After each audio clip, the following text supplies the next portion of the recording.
In the era of instant gratification, going to a theater unspoiled is one of the few ways to recapture the magic of the movies.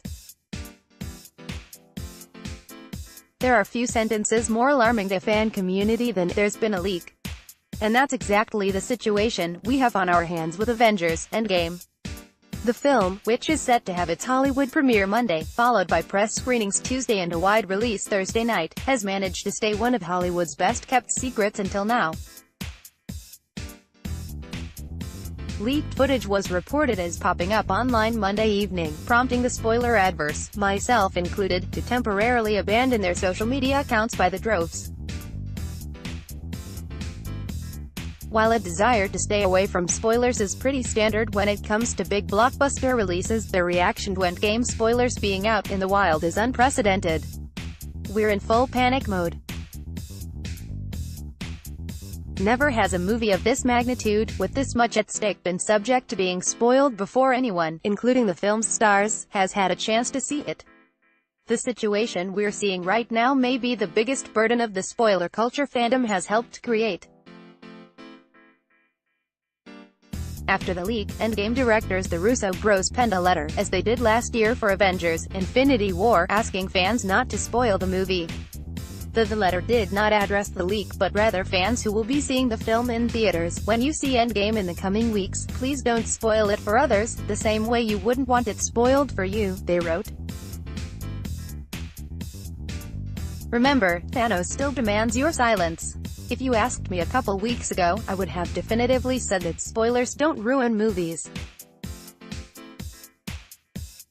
The subject of spoilers had built a conversation around the latest adaptation of Pet Sematary, in which the film's trailers revealed a major deviation from the novel and the 1989 film. While I wish I'd been able to see the moment in theaters without prior knowledge, it didn't ruin the film. Yet, here we are today, and I've muted all Avengers and Marvel Cinematic Universe associated words on my Twitter feed, an act I've successfully employed before earlier this year for Shazam, Us, and Captain Marvel.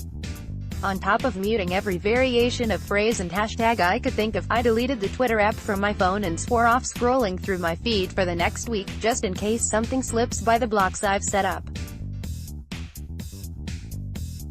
I still don't believe that spoilers ruin movies. After all, you can re-watch a movie and find it just as great, or watch an adaptation of previously read book and still find enjoyment despite a knowing familiarity. But I do believe there's a sacred experience to be found in going into a movie with as little knowledge as possible. I'm the kind of viewer who leaves the room during TV spots for Avengers movies, who wears headphones to theater, so I don't catch a stray spoiler or opinion from a viewer leaving the theater or walking in armed with internet knowledge. And I'm far from the only one. There's a coalition of fans who will take any temporary measures to remain shrouded. Silly to be so invested. Perhaps. But on the other hand, so much of our news media is driven by spoilers, costume reveals and behind-the-scenes photos sent off to be analyzed, poked and prodded by anyone on the internet with an opinion. That's everyone. Every production decision, from star contracts to reshoots, is exposed and judged. And if you want to use the internet before you've seen the latest episode of Game of Thrones or The Walking Dead, or you're waiting to see the latest blockbuster until after the weekend crowds die down, well, good luck. Even the meme phenomenon of spoilers without context isn't so removed from context that a knowledgeable viewer can't glean at least some meaning from it. The internet waits for no one, and the only safe option is to get out while the getting is good. But what is it that we're so afraid of losing when it comes to spoilers? Even with a majority of fans believing Iron Man and Captain America will die in Endgame, the idea of that belief being confirmed before seeing it with our own eyes would be a devastating blow. It's not so much what the spoiler is that stresses us so, but the possibility of having an experience stolen from us. Now, when there's so much freedom that comes with our viewing habits courtesy of streaming services and YouTube clips, it's a true pleasure to watch something that we can't fast forward or perform the equivalent of turning to the last page.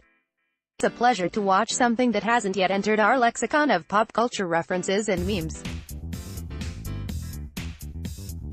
to experience a film untarnished by spoilers and the guesswork that immediately results from them is to capture the magic of going to the cinema. It's a reminder of why audiences fell in love with movies to begin with, and why maestros like Alfred Hitchcock forbade ticket sellers from letting anyone enter Psycho, 1960, after the show had started. Modern audiences, the show starts a lot earlier, before filming has even finished, and there's no clock watching Hitchcock to wag his finger. The best we can do is mute words, perform self-imposed social media exiles, and maybe take a pair of headphones to the theater and keep the volume up until the trailers start. Only then can we get what we truly desire. When Avengers: Endgame releases next week, we don't want to just watch it, we want to experience it, and live in those moments for the first time. It's the inheritance so many of us filmgoers will fiercely protect from those who want to take a piece of it. Tread lightly out there, folks, and stay spoiler-free. Avengers: Endgame opens April 26. Avengers: Endgame lets block ads. Why?